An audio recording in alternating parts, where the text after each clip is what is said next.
Hey there, everyone. Welcome to Monday. I hope your week is off to a great start. And I have another manifestation Monday video for you this week. And today I'm talking about manifesting the feeling instead of the thing. So I will get into that in just a second. But first of all, my name is Patty Diaz, and I am a manifestation coach. I specialize in helping women up level their life, who are ready to unleash and live their rock star dreams by breaking free from societal, cultural, and maybe even some familial expectations or limitations, so that you can go out and rebelliously live the life that you want to be living. And I do this by showing you how to work with the moon to create a life of magic. And my formula of what magic consists of is manifestation, abundance, gratitude, intention, and clarity. So on these Monday videos, I bring you some information, some tips, or things for you to try and keep in your magical toolbox, if you will, and also hopefully help you look forward to Mondays a little bit instead of dreading them. So we've been talking a lot or all about manifesting me this month, and that with that topic, the focus is working on ourselves to manifest the things that we want instead of focusing on the things or experiences or changes or whatever it is that you are working or want to work on manifesting. So with that being said, when you do have a dream and you decide to, yes, it's time to go for it, or fine, I'm going to stop listening to everyone who says it's not possible, but you still have that little bit of doubt in the back of your brain or the back of your mind, or that speak comes up, that internal dialogue, that it isn't possible.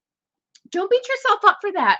I mean, it's probably been an ingrained belief for so long, which is why you haven't maybe gone for your dream so far. Or even if it's not like the big rock star dream, if it's anything you're going for that is different from your current circumstances, you may have that belief, that underlying belief that it's not possible, um, and doubt and fear and all those types of emotions, right?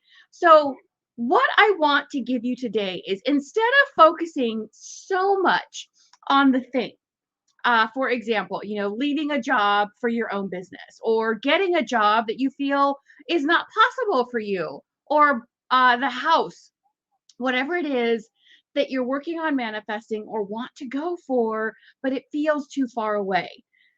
If we focus exclusively on the thing that we want, it might actually do a little bit more harm, or more than a little bit harm than good, because it starts to feel further and further away. So, what I have for you today is work on your very first step. And this will become automatic as you become good at it, as you level up and manifest better and bigger things much quicker. But start with manifesting or setting the intention to manifest the feeling of what you will be experiencing when you get that dream.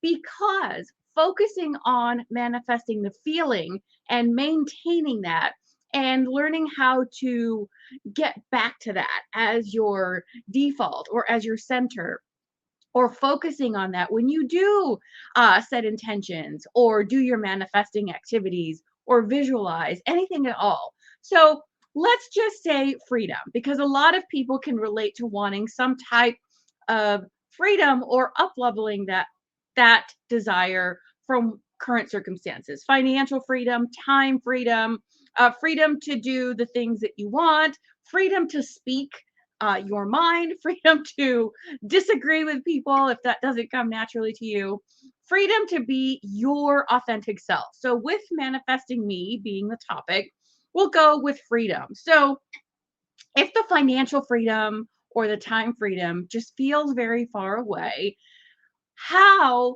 can you focus on uh, creating and experiencing the feeling of freedom, whatever that looks like for you? So, I think of when I was a kid. riding my bike or getting my bike was a definite sense of freedom for me because I now had the freedom to go further than just a couple blocks, much faster. I didn't have to wait for my mom necessarily to take me to the park or drive me. I could get there on my bike once I was old enough and all those things. I rode my bike to school or to friends' houses, and it gave me that sense of freedom. So, if riding a bike also reminds you and helps you tap into that sense of freedom, go ride a bike on the weekends or when you have some time, or create, even better yet, create and calendar some time in. If riding, especially here in California where I am, sometimes I don't have a convertible, but people who do love that, having that convertible top down and that sense of freedom with the air, the wind blowing through their hair, and not having the top up, gives them access to the sun and the wind and all those things.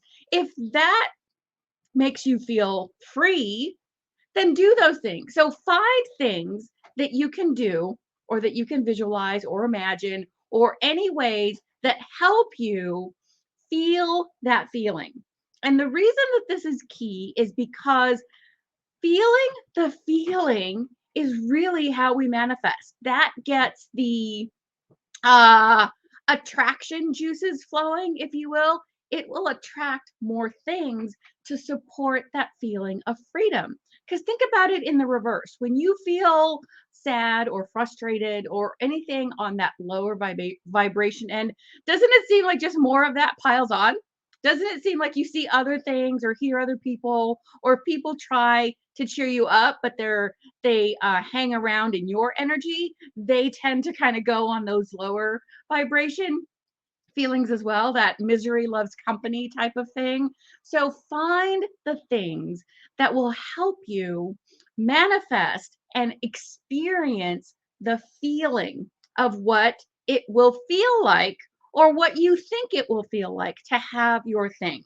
So, first of all, you have to identify the goal that you want, whether it is the big house, or it is the new job, or the business, or the money, financial freedom, the vacations, the house, the relationships.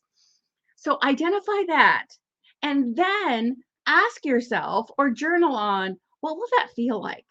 Will having my own house help me feel stable, safe, connected, part of a community? What will that feeling be? What is that feeling that you can tap into?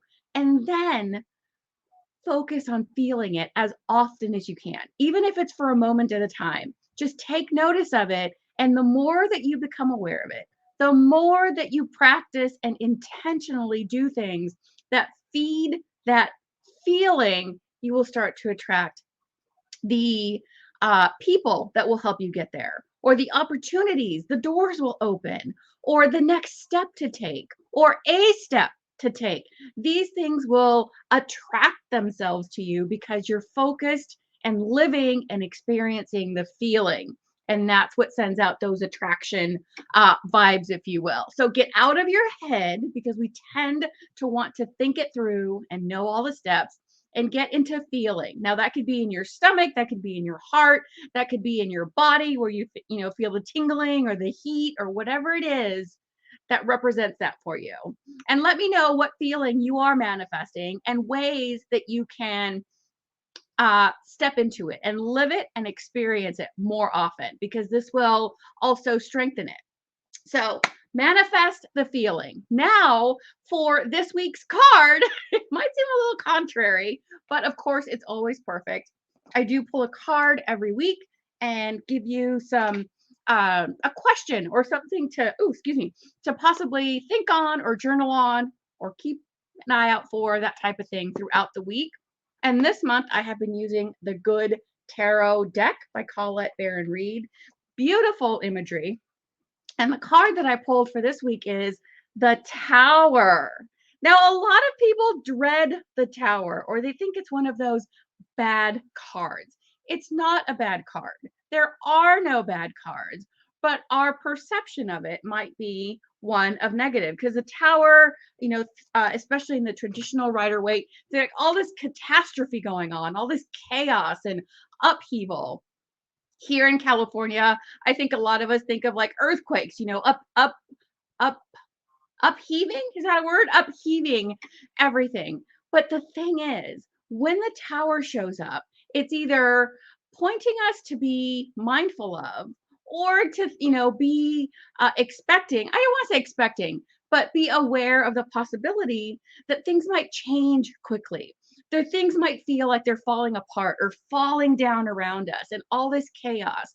But that needs to happen to make room for the things that will move us closer to our intention and manifestation, that will create space for the people in our life that support us, that help move us forward instead of holding us back and not not really believing in our dreams and in us, if you will. So it might be quick, it might be something that kind of feels like it's dragging on for a while, it might feel like things are falling apart, and they might be.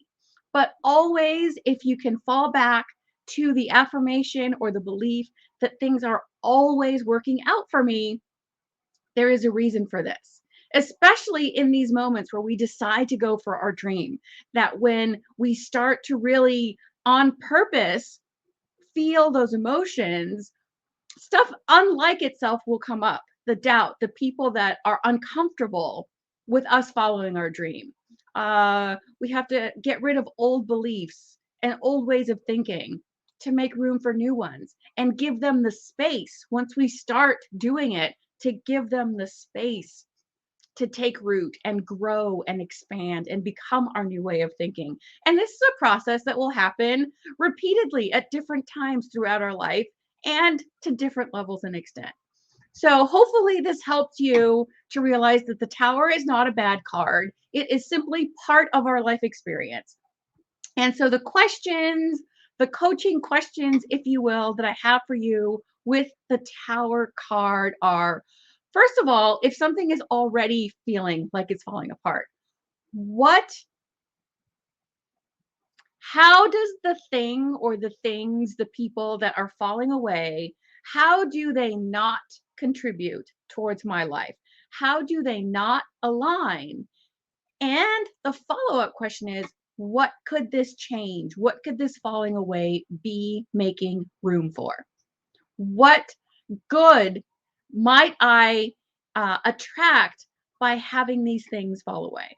And if things haven't yet, or you haven't exactly been aware of it, it's like maybe this is the message or the uh, um, I have the word in my head. I can't quite grab onto it, but like, the shoot the gun and off you go, like get you started. What can you release? What can you uh let go of or move away from to make room for things that will move you closer to your dream? What can you kind of get what type of upheaval could you do? Like cleaning house, spring cleaning. Since we're here in the northern hemisphere, we're right at spring. So what can you clear away to make room for things that will move you forward? Let me know what you think, and I look forward to seeing you on Wednesday for our Wednesday video. And if this type of information is something that you think will benefit others or that someone else may enjoy, I invite you to tag them in the comments or simply share this video out so that it can find the people that it is meant to find and who need or want to hear it. And I will talk to you soon, guys. Take care.